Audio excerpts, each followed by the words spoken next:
Hey everyone, welcome back. Ready for another deep dive? Today, we're tackling something pretty huge. Huge is right. Yeah, the strategic battle between the U.S. and China in shipbuilding. Shipbuilding, yep. We've got a ton of information to get through. A ton. So the core issue here, China. They're dominating ship production right now. Dominating is putting it mildly. And the U.S. is, well, trying to figure out how to deal with that. Exactly. It's a complex situation with a lot of moving pieces. It is. And it all kind of starts with this question. Have you ever, actually thought about where the ships carrying, all the stuff you buy, where they're actually built? It's not something most people think about every day, but it's incredibly important. And when you look at the numbers, what's fascinating immediately is the sheer scale. China isn't just a leader in shipbuilding. They're in a totally different league. Yeah, talk about scale. They produce 34% of all the active ships in the entire world. And on top of that, a mind-blowing 57% of all the ships being built right now. It's like they've cornered the market. Practically. And to give you a sense of just how quickly this happened, back in 1999, their share of global shipbuilding was under 5%. Fast forward to last year, it was over 50%. That's a dramatic shift. Absolutely. It's a testament to the rapid growth of China's industrial capacity. And it's not just the massive ships themselves. We're also talking about the crucial components, like those ubiquitous shipping containers. Right, the things we see stacked up at ports and on trucks everywhere. Precisely. And guess what? China has a near monopoly there too, controlling about 95% of global shipping container production. So think about it. That bike you bought, your new sofa, the kids' toys, pretty much anything you order online, it all likely arrived in a Chinese-made container on a Chinese-built ship. So basically, China has a huge amount of control over global supply chains. That's exactly right. And that control brings leverage. It potentially impacts everything, from everyday consumer goods to the availability of critical medical supplies, even the movement of military equipment in a crisis. That's a sobering thought. So given this, how has the U.S. responded to China's overwhelming position in shipbuilding? Well, there have been a number of responses. One notable one was hefty tariffs on ships built in China. We're talking serious money here, right? Yeah, potentially millions of dollars each time a Chinese-built ship docked at a U.S. port.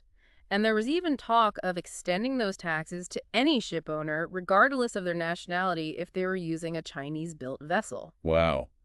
That sounds, aggressive. It was definitely a strong move, but a lot of experts at the time warned that it could backfire. In what way? Well, some predicted that it could lead to what they called a trade apocalypse. The trade apocalypse. That sounds pretty dramatic. It does, but the potential consequences were serious. Higher prices for consumers, disruptions to supply chains, reduced activity at U.S. courts, all of that was on the table. And how does this tie into the national security concerns you mentioned earlier?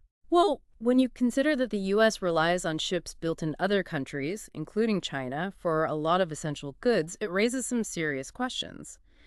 If tensions were to rise, could we be vulnerable to disruptions in the flow of those goods? That makes sense. It's kind of hard to imagine the U.S. in this position, especially given its history with shipbuilding. It's true. If you go back to World War II, the U.S. was a shipbuilding powerhouse. Those Liberty ships they churned out by the thousands, a real symbol of American industrial might. And now? Well, things have changed quite a bit. Manufacturing jobs in the U.S. have been declining for decades. They're currently only around 8% of the workforce. And shipbuilding has been particularly hard hit. Between 2020 and 2022, the U.S. built a total of 12 ships, compared to China's over 4,000.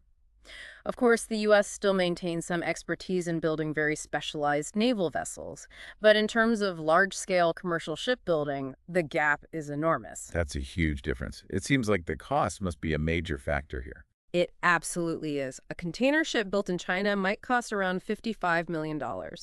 For a similar ship built in the U.S., you're looking at a price tag closer to $330 million. That's a massive disparity. So why is there such a big difference in cost?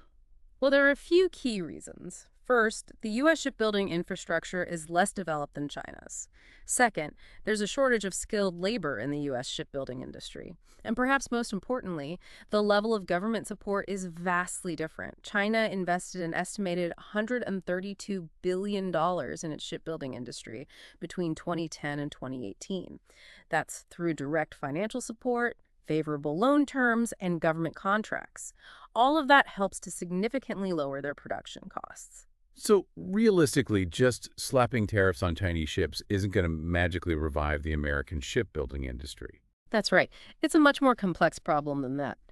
Reviving U.S. shipbuilding would likely require a combination of things: substantial taxpayer subsidies, a clear long-term industrial strategy, and maybe a focus on specific areas of the supply chain where the U.S. can be competitive, rather than trying to compete with China across the board. I see. So it sounds like this issue is about more than just ships and dollars and cents. It definitely is. It's a geopolitical issue. It's about control of global trade. It's about reducing reliance on China and rebuilding strategic industries. These are all big priorities for the U.S. And is it even possible for the U.S. to make a significant shift in this area? That's a tough question. It would certainly be a major undertaking. It would require domestic policy changes, and it would probably require cooperation from U.S. allies like South Korea and Japan, who are also major players in shipbuilding. All right, so the big takeaway here is this massive and growing gap in shipbuilding capabilities between the U.S. and China. And it sounds like closing that gap would be a real challenge, to say the least. That's a good summary. But it raises a crucial question, one that everyone should consider. With so much of global commerce moving by sea, what are the long-term consequences for international trade, for security, for the global balance of power, if one nation has such a dominant grip on building the ships that carry it all? That's definitely something to think about. Thanks for breaking all of that down for us. My pleasure. And thanks to all of you for tuning in to this deep dive. We'll be back with another episode soon.